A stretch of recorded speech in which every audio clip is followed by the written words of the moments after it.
All right, guys, and welcome back to the Off the Line podcast, where we're going to be doing the second episode of our weekly series, the Weekly Bosh. The Weekly Bosh! It's obviously Sam and Jamie again. Hi. Because we're all apparently locked in curfew now, and after 10 p.m, COVID is out, we can't go outside. So we can't have anyone else on as of recording, so should we go out and go mental? Go and find some random drunken homeless man to come. Homeless man. It's a job. It's like a homeless man. Homeless man to come and join us. No, I think there's enough on the corner. There's enough alcoholics on this call to cover. Edgy alcohol. Anyway, we're gonna try and make this a little bit shorter because last week we ran over a tad. Yeah, we're already a minute in. While I described it as feature length, Jamie thought it was a tad over the top. So we're gonna you busy people, all 100 followers on Instagram. Shout that out. Yeah, thank you very much. We all know you're very busy people, and we wanted to give you a little bite-sized one.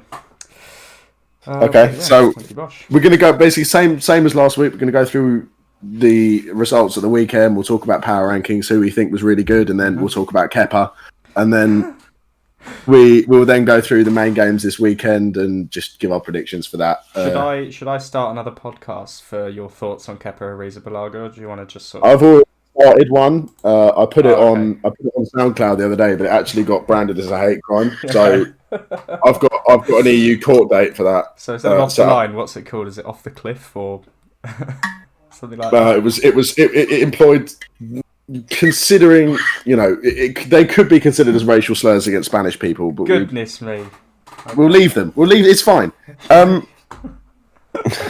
We'll move on. So the first game at the weekend, because we've gone down such a massive rabbit hole already. The first game at the weekend was Everton West Brom. Yeah.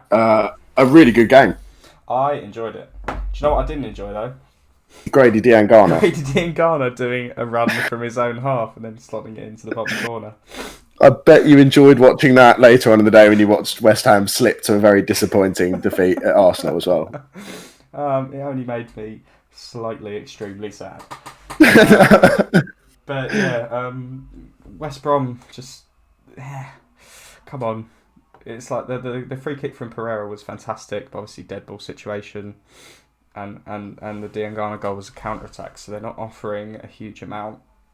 No, individual performances were outshone by ultimately a very poor defensive performance and a very poor decisions from the defence, including Kieran Gibbs, who decided it'd be a great idea to punch James Rodriguez in the face.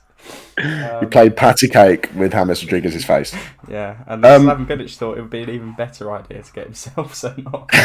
You can take the man out of West Ham, but you can't take the West Ham out of the man, can you? Zlatan Bilic had been manager for about 135 minutes of Premier League football at that point, and had basically decided he'd given up already. Yeah. Everton's best player on the day. Everton's best player on the day, probably DCL or James Rodriguez for me.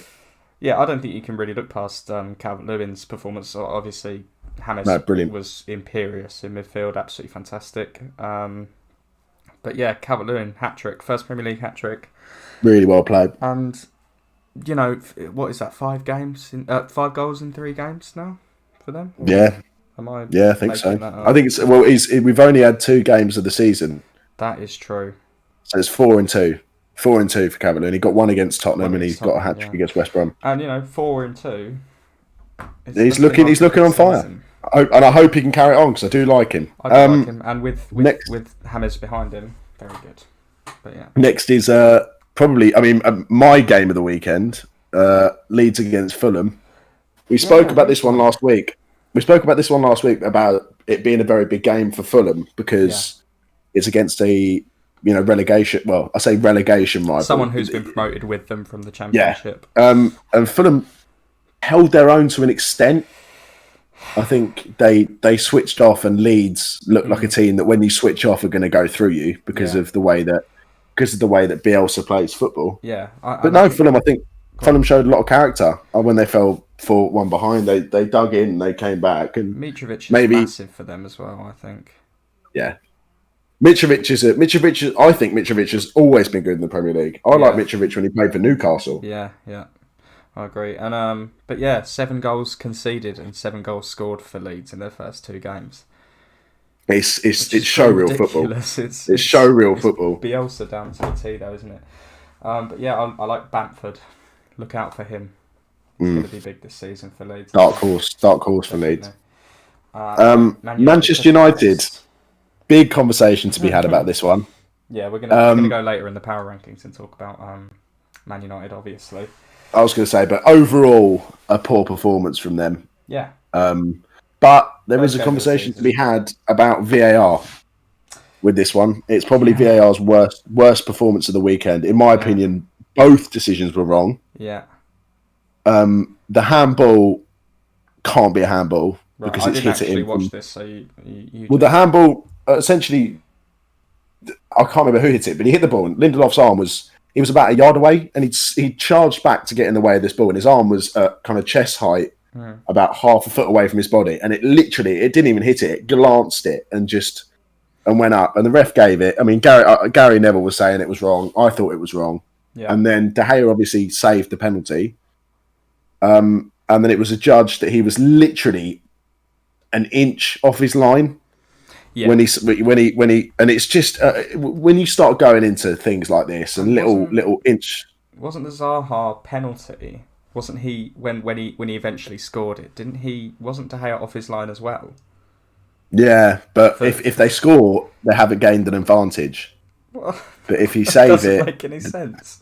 No, it doesn't. It doesn't. This is what I mean. When you start going into minute measurements like inches off the line. Yeah. I mean, how much of an advantage are they really doing it? I mean, if De Gea had stayed in his line, the penalty was woeful. Yeah. So even if De Gea had stayed in his line, he would have saved it. So it's farcical. I've said VAR is farcical from the start. But overall, a poor performance from Manchester United. Wilfried Zaha showing his worth to Crystal Palace again. And Wilfried Zaha off. He's shown it time and time again. Don't piss him off because it gives him that fire. He'll score some bloody goals. He'll score some bloody goals. Arsenal West Ham, close to your heart. I liked West Ham's performance despite the result. Actually. I think, obviously Antonio's goal was nicely worked. Yep. I had a bit of a cry about VAR because because the Lacazette goal, I think Aubameyang, he looked offside when it was me. I was at work and I saw it and I thought, surely that's off. But then no, and then Gabriel handballed it ish. But I think that's because the new rules come in of anything above the t-shirt line. Yeah. So I'm not sure, but it's encouraging for West Ham. They need to take that performance and bring it against Wolves. Yeah, on move Saturday. on. Otherwise, and I saw this on TalkSport about it could really West Ham could go into the month of November without having a point. If you think about our next 4 games, we've got Wolves, Spurs, Liverpool, Manchester City, and that's quite. I don't know if it's in that order, but it's a scary proposition and it's a big hole to dig yourself out of. So West Ham need to pick it up. But Arsenal still again played well. Look really good for Arteta. And did they knock Leicester out last night? Yeah, 2-0. They did. Well, I mean, that's another really good result for them. Exactly. But yeah, Nketiah, both games, sort of against Leicester and against West Ham, scoring important goals as well. So I think that's big for not only Nketiah's confidence, but I think for Arsenal's confidence as well. You've got this young group of players coming through, which is really nice. It's really good. Southampton against Tottenham on the Sunday. I was actually on a train on the way home from this.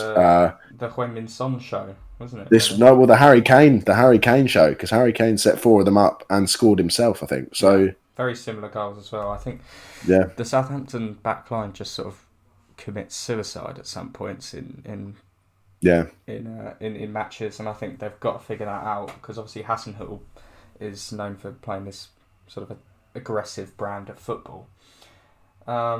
But I got some. Who is in Southampton's back line now? Because I can't. Well, it's crap. It's Walker Peters, Bertrand, and please correct me if I'm wrong in the comments. I think it might be Jack Stevens and someone else. I mean that if you Vestergaard, can't, I think was there at some point. well, it Sure. doesn't scream sturdy, does it? No. And they showed that at the weekend. I think Harry Kane and Son both showed their world class, and Southampton's back line showed. We'll talk about them in a bit because Yeah. I've got them on my power rankings. But Yeah. Newcastle 0, Brighton 3 at St James. Gervin, I've got to say this to you: you were absolutely woeful at the weekend. Awful. It's one of the worst Newcastle performances I've seen in recent memory.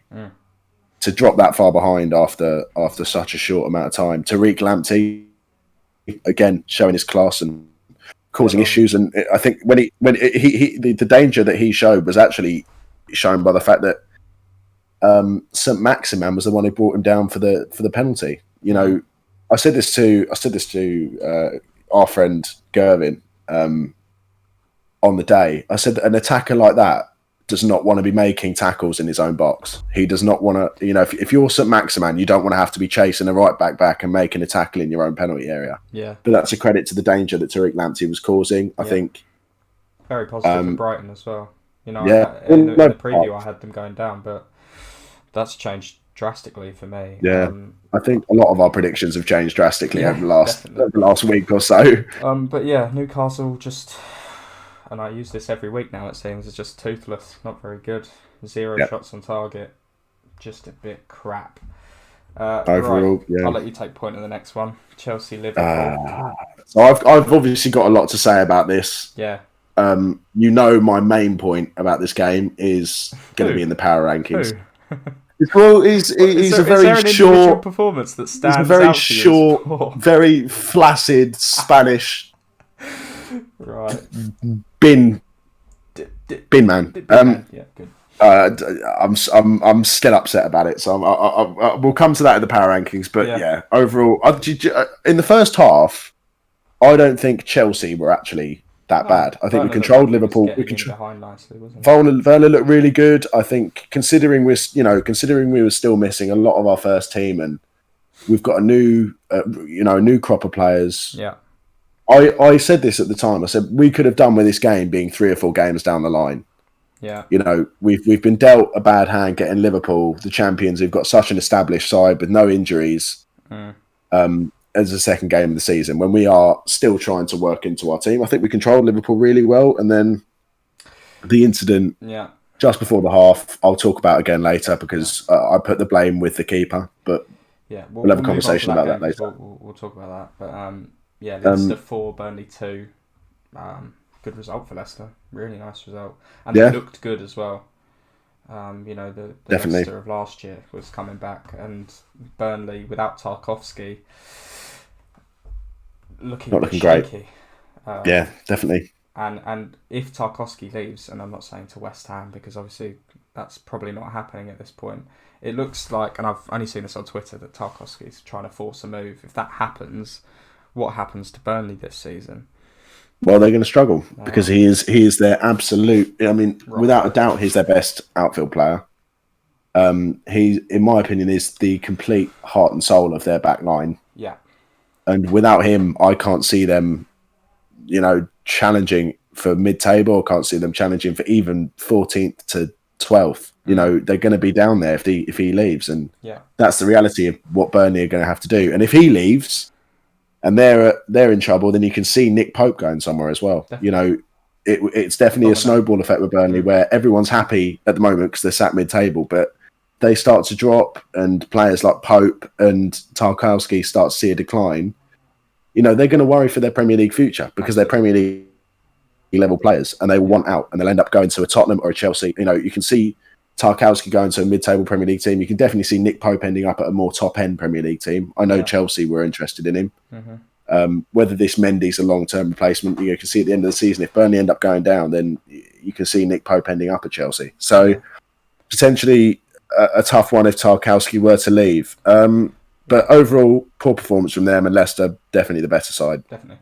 Aston Villa 1, Sheffield 0. Another loss for Sheffield. Aston Villa's first game of the season. They didn't look amazing. They looked okay without looking good. and that's because of that John Egan red card, and obviously Ollie Watkins was the reason why John Egan got that red card. So that's encouraging for Villa fans. Go on. I think because there was a lot of controversy around the John Egan decision, because a lot of people on Twitter were saying he hasn't really touched him, he hasn't impeded him, and they were all saying that he can't have touched him that much because Ollie Watkins hasn't gone down. Yeah. But if Ollie Watkins is getting the ball, which he was, that's what. If Ollie Watkins is rounding the keeper, then it's a red card. Yeah. It's a red card because he's pulled him back. He's stopped him getting there. In the rules of the game, John Egan deserved to go, and I don't think that Sheffield United can hide behind that as an excuse as to why they've not come out with a point in that game. Because I think if you base it off last season, this is an Aston Villa team that just scraped survival. Yeah. It's their first game of the season. Sheffield United have had a game. They finished what? Yeah, go on. 10th last year. Nice. 7 places. 7 places above Aston Villa. This should have been the game they won, or the game they at least got a draw out of. It's one of those results last year that Sheffield United just grinded out and got a 1 or 2-0 or 2-1 or something like that. But there's still no goals for Sheffield in the Prem either. Even West Ham scored a goal, and obviously a very good start for Emiliano Martinez as well with the penalty save. Yeah. And the final game of the weekend: Wolves 1, City 3. City statement. That is, I think De Bruyne showing that. They're not resting on their laurels. Phil Foden, quality, and obviously Gabriel Jesus nipping in at the end as well. Yep. I think with the quality that Wolves have, for City to make them look so sort of average is a real statement from City, and I think they could be really up there this season if they continue to put in those performances, because that's exactly the sort of game that City lost last season, which got them off the pace from Liverpool. Yeah, if I'm going to make a bold statement based off that performance, this could be De Bruyne's best in the world season. Could this be a Ballon d'Or season for? It could be. If he continues to perform the way he did on Monday, that was a performance of a player who's got aspirations to be up there with the best in the world. Definitely. And up there as the best in the world. And if he continues to perform like that and City come away with the league, you can picture him being in the conversation. And no, I mean I've got all my admirations for De Bruyne, and I could sit here and wax lyrical about him for hours, but we'll move on to our power rankings. Mm-hmm. Right. So what have we got first? We got the good power rankings, the top power rankings. The good ones. We'll go Everton is my first one. Yep. Again, because they were one of our power rankings last week after they beat Tottenham, and again the same things being talked about. Really structured, really positive performance, more goals this week. Ancelotti ball as well.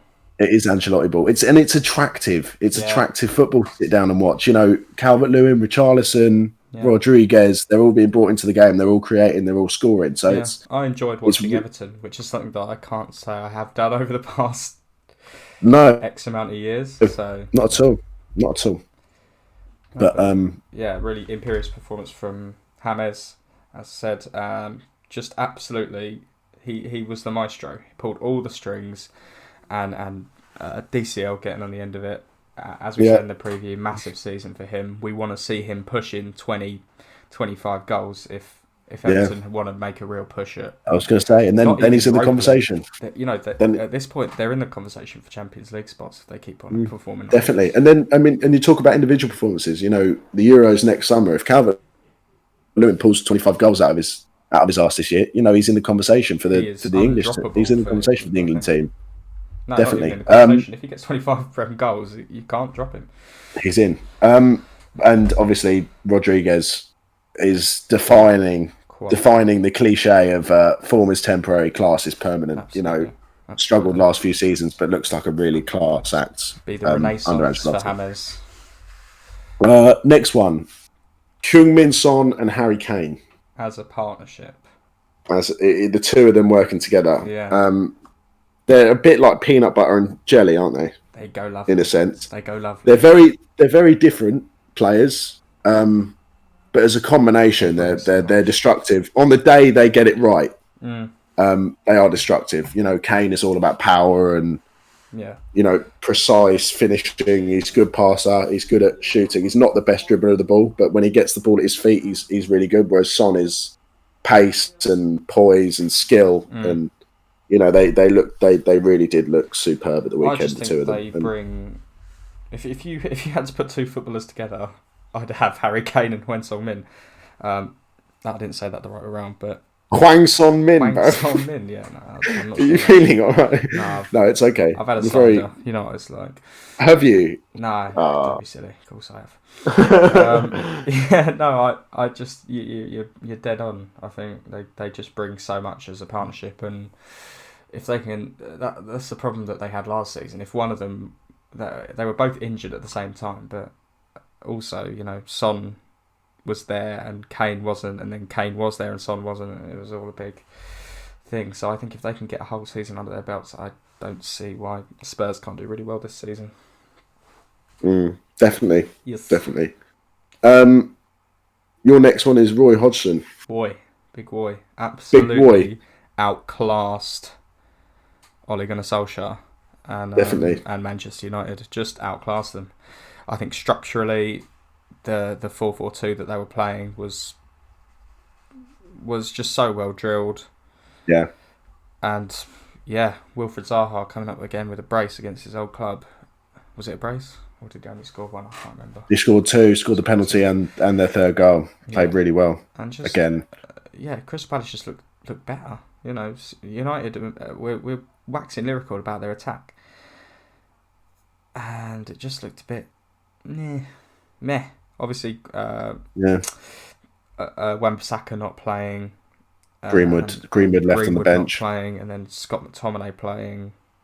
Donny van der Beek came on and obviously nipped in with a goal, which is encouraging for United. But that's the only encouraging thing I can really think of. I think so. And obviously, United always, they have games like this. This has been a running theme since Alex Ferguson finished there. They've had games where they play these teams and they don't get the result, and then it's and then everyone's very quick to jump on them. You got to understand this is the first game of the season for them. They went late in the Europa League, and I think understandably they look a little bit rusty. I think the decision to drop Greenwood because of his actions in Iceland, whether that was what it was for.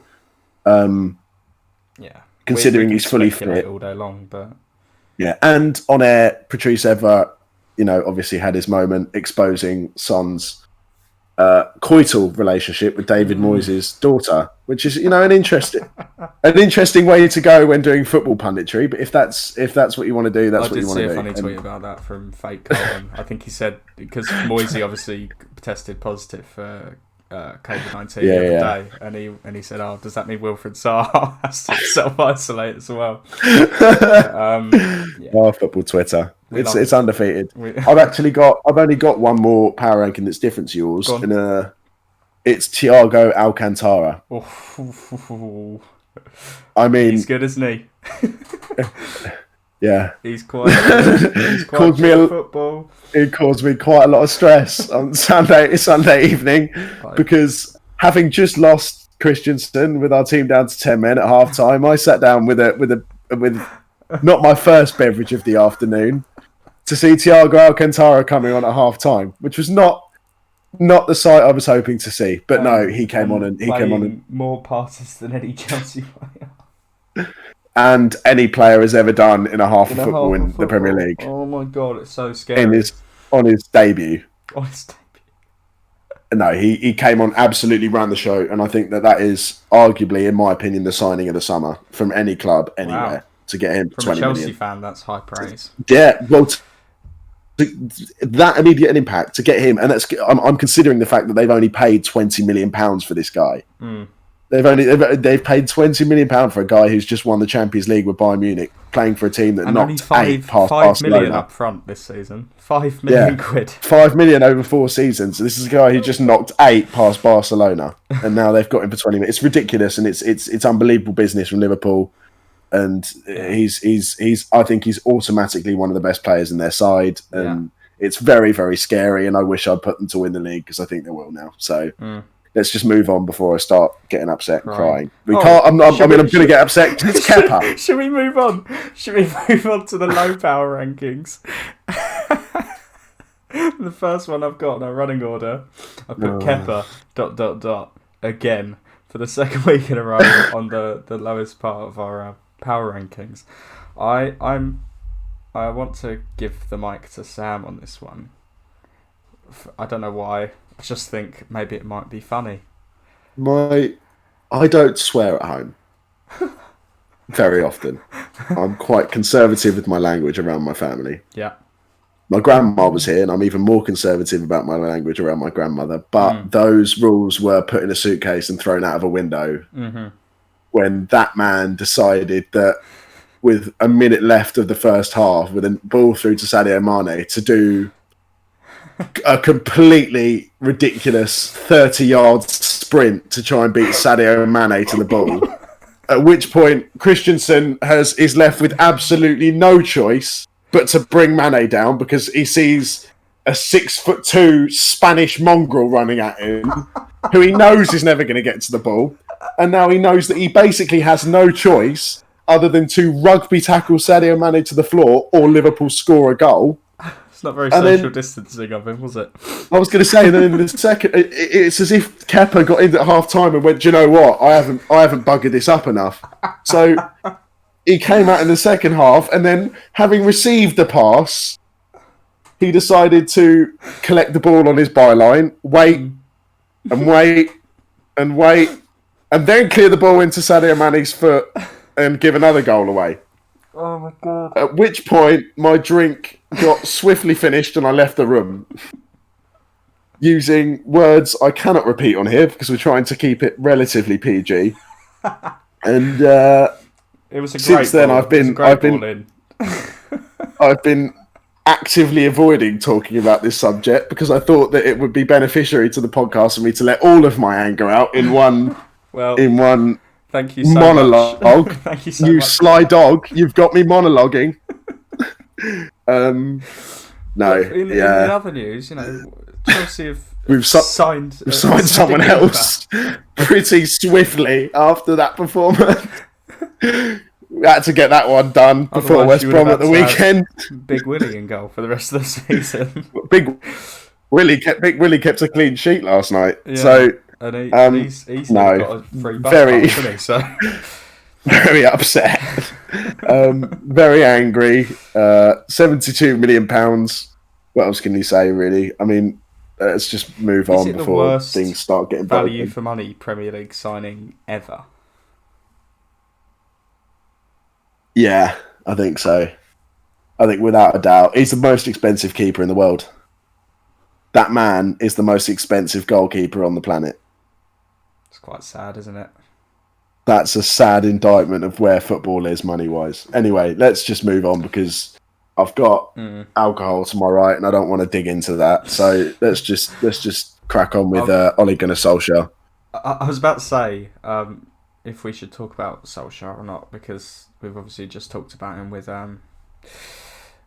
the positive power rankings with Roy Hodgson. Yeah, maybe not. I mean, I think the Manchester United one was more of a collective poor performance from everyone involved. I don't think there was anyone. I don't think particularly pick on Ole Gunnar Solskjaer. You can maybe refer back to my my comments about VAR before and put them as a low power ranking, but we don't need to go over that again. The next one you've got is Kieran Gibbs and Slaven Bilic. Yeah, and this is Kieran Gibbs is an experienced Premier League left back. He's played for Arsenal for donkey's years, and obviously he's gone through the Championship with West Brom. And at this point, the game is it what 2-1 to? I think Everton just scored. James Rodriguez scored his goal, and James Rodriguez went in badly on Gibbs. Fair enough, but I think when you're that experienced and when you realise the situation, you've got to just go, right, take a deep breath, get on with the game. It's 1 minute till half time.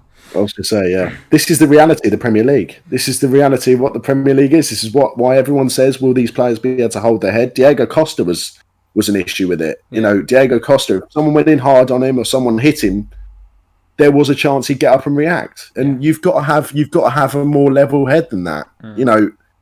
Rodriguez is, he's played in Spain, he's played in Germany. He knows the dark arts of football. You know, Yeah. he's been around the block. He's the kind of player that usually gets hit by defenders off the ball and over the top, and you can understand him doing it. It makes sense. And you're right. If Kieran Gibbs is he shouldn't. It's just ridiculous, and it's such a ridiculous thing to do, to put your hands in the face of another player. It's childish, and it just looks petulant. Yeah, and then as he was walking away, I think he said, "Oh, I'll fucking do it again." And Seamus Coleman's gone, "You what? You fucking hard, man." Stuff like this, and I thought that's quite funny. Yeah, well, that's it. It's just it's like, yeah, I will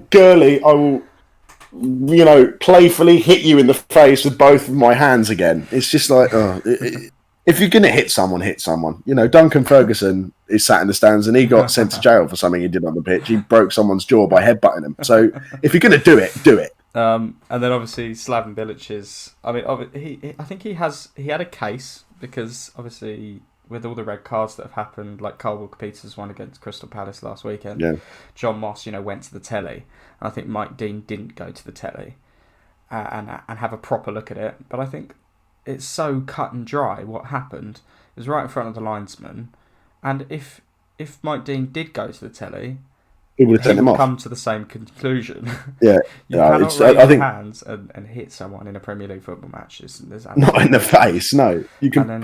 It's just Bilic is well out of line. Yeah, you're not allowed to protest on the pitch to the referees at half time, which is why he got sent off. Wait until you're in the tunnel and wait until you're off the pitch, and then have a respectful conversation. But obviously Bilic isn't like that. He's a big, aggressive Croatian, lovely He's man. hot-headed. I love him so much. Hot-headed. Oh, I love that man. Okay, I'm gonna right. So we'll move on. Preview the games of the weekend. The main games. You've earmarked Brighton against Man United, because I agree with you. I think it's a really important fixture for United against a very informed Brighton team. Yeah. Massively. Brighton played really well against us. We were probably very lucky, to come away with 3 points in the end. Yeah, I think you got a fight there. And Brighton just absolutely looked really blew good. Newcastle out the water. Yeah, and United have struggled to get a result at home against Crystal Palace, and it's definitely a big if Man United fail to win away at Brighton, is there the papers will definitely start questioning. Whether their transfer business has been good enough, whether Ole Gunnar Solskjaer's got the pulling power, The key battle, I think, will be Tariq Lamptey and Luke Shaw. And I say it's a key battle, it's a complete mismatch. It is. Tariq Lamptey is all pace, all ability, and Luke Shaw, unfortunately, is 3 pies the wrong side of overweight. So, I think the thing is, Man United came up against a structured Crystal Palace side and looked crap. Brighton, even when they played Chelsea and lost 3-1, they looked structured and well organised, and that's what Graham Potter has, cultured in that club. Definitely. And it's 5 at the back for Brighton as well, Yeah. It's another defender. And then you've got the danger up front as well from Mopé and Connolly. And I just think, that's it, isn't it? It's whether United's attack fires, whether Greenwood and Rashford and Martial can sort of play those nice intricate passes outside the box and into the box. Yeah, and it's whether their defence fall over at some point, and we'll talk about Mike Nichols's the Mike Nichols section. He wants to talk about how good Bruno Fernandes is, and Bruno Fernandes is all right. Anyway, moving on. The next game is Crystal Palace and Everton. We'll do a snap prediction on this one. It's not really a big game. Right. It's a mid-table. I'd probably say Everton probably score a couple goals and win 2-0. Oh, crap, that's what I was going for. 3-1. West Brom against Chelsea, big game for us. Obviously Havertz having a really good game last night, scoring a hat-trick against Barnsley. And it is Barnsley, but I'm going to claim it because Sunday was so miserable. I'm going to basically take whatever I can get. I'm glad, because that's my thoughts later on. Anyway, go on. Werner's back. Chilwell and Thiago Silva both started the other day. Apparently Ziyech and Pulisic are a week off, so our team coming back to full strength, and if we perform on Sunday, I can see us doing a job on West Brom. So I'm going to have us 3-0. I see this being a round 2, 5-1 to Chelsea. No, to West Brom. Grady Diangana's going to score 5. Make me contemplate my life. The homicide in Eastern Essex. Burnley against Southampton, one of the most boring fixtures of the weekend. I'm going to go 0-0. I don't really care. 1-0. Burnley. Yeah. Dull. It could go either way. Sheffield United Leeds. Big game for Sheffield United. Yeah, they need to get a goal. Another big one. They need a goal and a win. If they lose this one, this is the start of a real downward slope for them. If you're not scoring against a team that's conceded 7 goals in 2 games, then I was going to say there's an issue bigger than. And if you think about it, who did they play on the first day of the season? Wolves, I can't remember who they 2-0. played. Wolves. They lost to Wolves 2-0. And now, if they lose this, they will have lost 2 games against 2 newly promoted sides and within the first 3 games of the season, and that is alarm bells. Definitely. So I've actually got Leeds to win this 2-1. I think Sheffield United will get a goal, but I think Leeds right now are just scoring for fun. So I can see them outscoring Sheffield United. I'm going to go against the grain. Oh yeah. I'm going to go for a 2-1 win for Sheffield. I think, and I'm putting my neck out on the line here for Sheffield and Chris Wilder, but I just think Chris Wilder will demand a response after the first 2 games from his players. Obviously, they're missing definitely. John Egan, which is big, but they've got the players and they have that structure, because they still held Aston Villa for 80 minutes with 10 men, and they only got it through a ball in from a corner with which Conte headed in.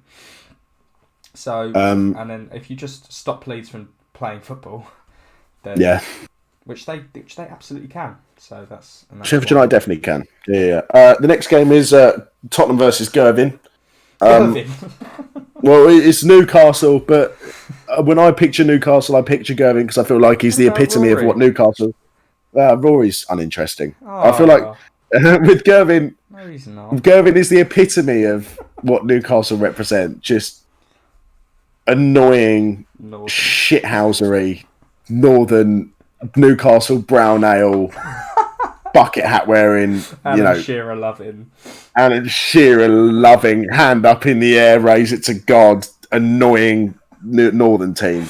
Anyway, should we predict the match rather than you just? And the other one's Tottenham. So there's, as much as I am not a fan of Newcastle, I dislike Tottenham more than life itself. So I'm gonna say that I actually do think Newcastle will beat them. Funnily enough, no chance. I do. I really do. I really do think Newcastle will beat them. I'm gonna back Newcastle to get a 1-0 win. I really do. I think the anti-Tottenham agenda is just wild from you. I can't have Harry Kane over 2 good games in a row, so I'm gonna have Newcastle to win 1-0. I don't care. Right. Okay. I'm saying 4-1 Tottenham. That's my story, and I'm sticking to it. Okay, you die on that hill, mate. Man City against Leicester. Big game. One of the big games of the weekend, definitely. Yeah. City. Tough. City, I think, will edge it. I think De Bruyne will have a good game. First game back at the Etihad. Yeah. Gabriel Jesus. Or a draw. I don't see Leicester winning it, though. No, I don't see Leicester. I can't see Leicester getting a point. In all honesty, I don't think they've actually started yet this season. Oh, actually, no, they've won 2 games, haven't they? I'm talking rubbish. I can see this being high scoring though. Definitely. 3-2 City. 4-2 City. Yeah. All right. West Ham against Wolves. Okay, this is what I was saying about the Carabao Cup thing earlier, because obviously Haller's scored 4 goals in 2 games. Yes, it was against Charlton and Hull. All right. And Yarmolenko obviously got 2 goals and 2 assists against Hull the other day. I think if you don't start them, what's the point? How are you going to bench a 45 million player that's in form, who's the only recognised striker that we have? I saw if you ever get a chance to watch it, watch the alternative commentaries on West Ham. Yeah, is that the one that's done in like the Siri voice? The text to speech voice. Yeah, it makes me cry every week. Give it a watch. Yeah, I've watched them. I've seen them. Give the whole one a watch because it's quite funny. All right, I'll have a go. I want to predict us to win. I don't. I do. Well, you can do it if you want to. I'm not overly confident in you, but you know, if you want to back your boys, you can. 3-1 West Ham. Oh, 3-1 against Wolves, right? And you're telling me my anti-Tottenham agenda's out of place? No, I'm going to go 2-0 Wolves. Okay. I think they've got too much. I think they've got too much for you. Okay. 2 newly promoted teams, Fulham and Aston Villa. I've got Fulham to go down. I've also got Aston Villa to. These. No, well, okay, fine, whatever. Fulham are all right. Yeah. Aston Villa were newly promoted last season, and Aston Villa only just escaped relegation. So do you know what? It's late at night. I'm completely sober, so my head isn't right. All right. Fulham. See, these are the 2 teams in our first of end of season. I had to finish 20th and 19th. Yeah. So I think Aston Villa will win, but won't win comfortably. I think it'll be 1-0, and I think it'll be really boring. And I think it'll be a really, really poor opening act to the biggest game of the weekend. Yeah. 1-1. Board draw, or a low scoring win, I think is pretty solid on this one. Liverpool-Arsenal, biggest game of the weekend, without a doubt. Absolutely. Arsenal could make a big statement about their early season intent, getting even a point in this game. And so could Liverpool. Away at Anfield. Liverpool, if Liverpool turn Arsenal over here, they've beaten Chelsea and Arsenal in their first 3 games. That's a big statement from them, but I'm going to be really, really, really out of order here and say that Arsenal are going to win 1-0. Because I've got a lot of faith in Arsenal, the way they're playing at the moment. Okay. I've got a lot of faith in the way Arsenal are playing at the moment, and I think Liverpool, having played tonight, they're playing on Monday. Oh, they are playing on Monday. I'm still going to have Arsenal to win. So I've got Newcastle and Arsenal to beat Tottenham and Liverpool. So, you know what? We're going to live life on the edge. I might put a Super 6 on or something on it. Yeah, go on. I might get an acca going. I'll see if Gervin will go in on an acca with me to beat Newcastle. Gervin's weekend ritual probably... I can't even think of the word. It goes along with wake up at 7, have a Newcastle brown ale or a Carlsberg, go downstairs, bang an acca on, have a Guinness and cornflakes, go back upstairs, play Football Manager for 7 hours, put another acca on because his first one hasn't come in, watch some team in the Bosnian league that his acca's completely resting on, and then sit and play Football Manager, and then at 7 o'clock he puts a bucket hat on and goes to the pub. That's quite cool. I'm glad we've got Gervin's weekly daily routine as we end. I need to stop going off on rabbit holes. You need to have like a little button or a sound effect you can do when I can't. I'm not very good at editing, but I'll get. When I go off on a tangent, you need to just tell me to shut up. Should I just start playing like a backing track to it? Just do that thing in Brooklyn Nine-Nine where they play the guitar and he just starts screaming. Yeah. just starts screaming. Not screaming down the microphone. Sam, shut up. Okay. And what we've managed to do is, in our last game of the week, I've gone on a complete tangent and completely taken us away from it. I've got Arsenal to win 1-0. You've got Liverpool to win. Yeah, I'm saying Liverpool to win. I'm saying 3-0. I think they're going to blow them out. But yeah, go on. And that was a catastrophic end to the second. That was a catastrophic end to the second weekly bar. Would you? No, you don't come here. You don't come here for class. You don't turn up here expecting professionalism. No. It's all a bit of fun. For some reason, I've got very upset about a certain Geordie tonight that I'm going to have to apologise for when this comes out. Everything all right at home, mate? I know. Well, I've been talking about Kepa, so I'm going to sit in a corner and hug a Petr Cech shirt for an hour. Don't worry, everyone. I'm going to check on him after. Pretend that the glory days are still here. Why did he leave me, Tebow? Right. Leave me. Thank you, everybody, so much for tuning in to the second weekly Bosh. If you're here still, comment down below What I hate Kepa. I hate Kepa. I hate Kepa. Unless you're a Liverpool fan, then you might love him. No, I still say you hate him. He's Spanish. That's harsh. But yeah, cheers everyone for 100 followers as well. Massive on the socials. Keep getting involved. We'll be doing the daily predictions again for Saturday, Sunday, and Monday. So yeah, just keep on and stay tuned with us. We'll be with you every week with the Bosh, and then hopefully we'll do sort of one. We'll do 2 one week and then 1 the other week. I think that's sort of what we've got ourselves into now. So yeah, keep on the socials. Stay tuned. And we'll see you again. All right, boys, in a bit. Bye. Bye. Bye.